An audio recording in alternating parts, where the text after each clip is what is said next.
Hello ನನ್ನ ಮುದ್ದು ಕುಟುಂಬದವರೇ, ಎಲ್ಲರಿಗೂ ನಮಸ್ಕಾರ. ಇವತ್ತು ನಾನು ನಿಮಗೆ ಕಡಲೆಕಾಳು ಸಾಂಬಾರು ಮತ್ತು ಪೂರಿ ಯಾವ ರೀತಿ ಮಾಡೋದು ಅಂತ ತೋರಿಸ್ಕೊಡ್ತೀನಿ. ಕಡಲೆಕಾಳು ಸಾಂಬಾರಿಗೆ ಪೂರಿ ಮಾಡೋದ್ರಿಂದ ತುಂಬಾ ಚೆನ್ನಾಗಿರುತ್ತೆ. ಹಾಗಾಗಿ ನಾನು ಪೂರಿ ಮಾಡೋದನ್ನು ತೋರಿಸ್ಕೊಡ್ತಾ ಇದ್ದೀನಿ. ಫಸ್ಟು ನಾನು ಗೋಧಿ ಹಿಟ್ಟನ್ನು ತೊಗೊಂಡಿದ್ದೀನಿ, ಒಂದು 1/4 kg ಅಷ್ಟು, ಮತ್ತು ಅರ್ಧ ಕಪ್ಪು ಚಿರೋಟಿ ರವೆಯನ್ನು ತೊಗೊಂಡು ಹಾಕ್ಕೊಂಡಿದ್ದೀನಿ. ಮತ್ತು ಸ್ವಲ್ಪ ಉಪ್ಪನ್ನು ಕೂಡ ಹಾಕ್ಕೊಳ್ಳಿ. ಇಷ್ಟನ್ನು ಹಾಕ್ಕೊಂಡು ಸ್ವಲ್ಪ ನೀರನ್ನೇ ಹಾಕ್ಕೊಂಡು ಈ ರೀತಿ ಮಿಕ್ಸ್ ಮಾಡ್ಕೊತಾ ಇದ್ದೀನಿ. ನೋಡಿ, ನೀಟಾಗಿ ಕಲಿಸ್ಕೊಬೇಕು. ಒಂದೇ ಸಲ ಕಲ್ಸೋಕ್ಕೆ ಬರೋದಿಲ್ಲ, ಹಾಗಾಗಿ ನಾನು ಸ್ವಲ್ಪನೇ ಕಲಿಸ್ಕೊಳ್ತಾ ಇದ್ದೀನಿ. ನೋಡಿ, ಹೀಗೆ ಉಂಡೆಗಳನ್ನ ಮಾಡಿಕೊಂಡು ನೀಟಾಗಿ ಕಲಿಸ್ಕೊತಾ ಇದ್ದೀನಿ. ಈ ರೀತಿ ಮಾಡಿಕೊಂಡು ನೋಡಿ, ಈಗ ಎಲ್ಲನೂ ಜೊತೆಲೇ ಹಾಕ್ಕೊಂಡು ಮಿಕ್ಸ್ ಮಾಡಿ ಚೆನ್ನಾಗಿ ಕಲಿಸ್ತಾ ಇದ್ದೀನಿ. ಈಗ ಸ್ವಲ್ಪ ಎಣ್ಣೆನ ಕೂಡ ಹಾಕ್ಕೊಂಡು ಈ ರೀತಿ ಚೆನ್ನಾಗಿ ನಾದಬೇಕು. ನೋಡಿ, ಈ ರೀತಿ ನಾದೋದ್ರಿಂದ ಪೂರಿ ಚೆನ್ನಾಗಿ ಬರುತ್ತೆ. ನೋಡಿ, ಚೆನ್ನಾಗಿ ಪ್ರೆಸ್ ಮಾಡಿ ಈ ರೀತಿ ಕಲಸಿ ಸಪ್ರೇಟ್ ಎತ್ತಿಟ್ಕೊಳ್ಳಿ. ಈಗ ನಾನು ಅದು ನೆನೆಯೋವರೆಗೂ ಕಡಲೆಕಾಳು ಸಾಂಬಾರಿಗೆ ರೆಡಿ ಮಾಡ್ಕೊತೀನಿ.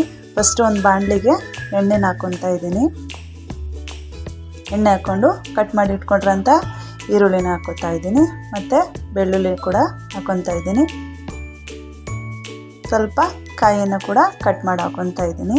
ಇಷ್ಟನ್ನು ಹಾಕ್ಕೊಂಡು ಚೆನ್ನಾಗಿ ಎಣ್ಣೆಯಲ್ಲಿ ಫ್ರೈ ಮಾಡ್ಕೊಬೇಕು.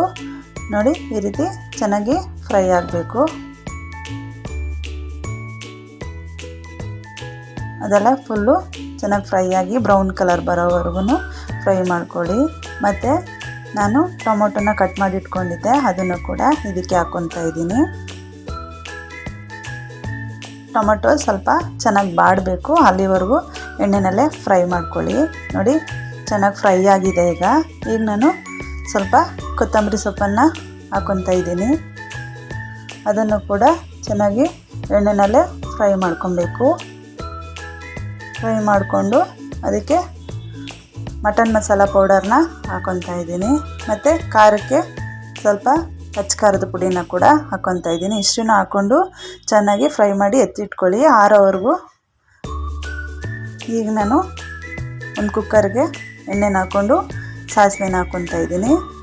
ಒಗ್ಗರಣೆ ಹಾಕ್ಕೊಬೇಕು. ಈಗ ನಾನು ಈರುಳ್ಳಿನ ಹಾಕ್ಕೊಂಡು ಫ್ರೈ ಮಾಡ್ಕೊತಾ ಇದ್ದೀನಿ. ನೋಡಿ, ಮತ್ತು ಕಡಲೆಕಾಳನ್ನು ಹಾಕ್ಕೊಳ್ಳಿ, ಮತ್ತು ಒಂದು ಆಲೂಗಡ್ಡೆನ ಕಟ್ ಮಾಡಿ ಸಿಪ್ಪೆನ ತೆಗೆದು ಕಟ್ ಮಾಡಿ ಹಾಕ್ಕೊಂಡಿದ್ದೀನಿ. ನೋಡಿ,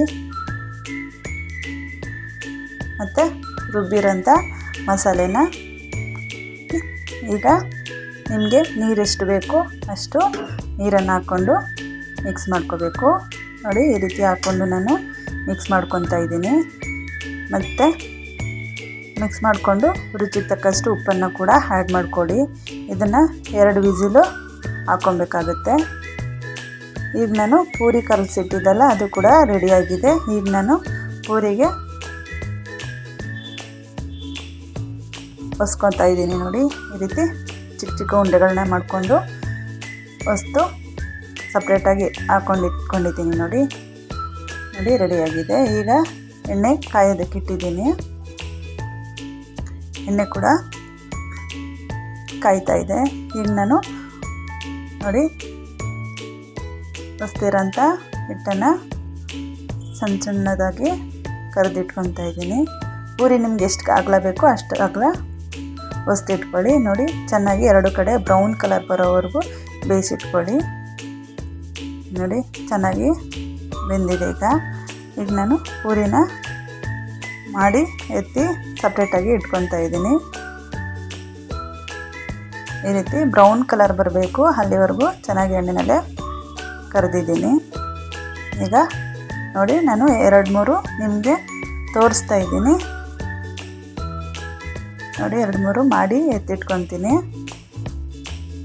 ನೋಡಿ, ಎಲ್ಲ ಬ್ರೌನ್ ಕಲರ್ ಬರೋವರೆಗೂ ಬೇಯಿಸ್ಕೊಂಡಿದ್ದೀನಿ. 2 ಕಡೆನೂ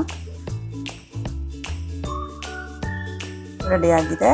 ಈಗ ನಾನು ಸರ್ವ್ ಮಾಡ್ತಾ ಇದ್ದೀನಿ. ನೋಡಿ, ಪೂರಿಗೆ ಕಡಲೆಕಾಳು ಸಾಂಬಾರನ್ನ ಕೂಡ ಹಾಕ್ತಾಯಿದ್ದೀನಿ. ತುಂಬಾ ಚೆನ್ನಾಗಿರುತ್ತೆ ಫ್ರೆಂಡ್. ಈ ರೀತಿ ನೀವು ಕೂಡ ಮಾಡಿ, ತುಂಬ ಚೆನ್ನಾಗಿರುತ್ತೆ. ಈ ರೆಸಿಪಿ ನಿಮಗೂ ಕೂಡ ಇಷ್ಟ ಆಗಿದೆ ಅಂತ ಅಂದ್ಕೊತೀನಿ. ಈ ರೆಸಿಪಿ ಇಷ್ಟ ಆದಲ್ಲಿ ಲೈಕ್ ಮಾಡಿ, ಶೇರ್ ಮಾಡಿ, ಹಾಗೆ ಕಮೆಂಟ್ ಮಾಡಿ. Thank you.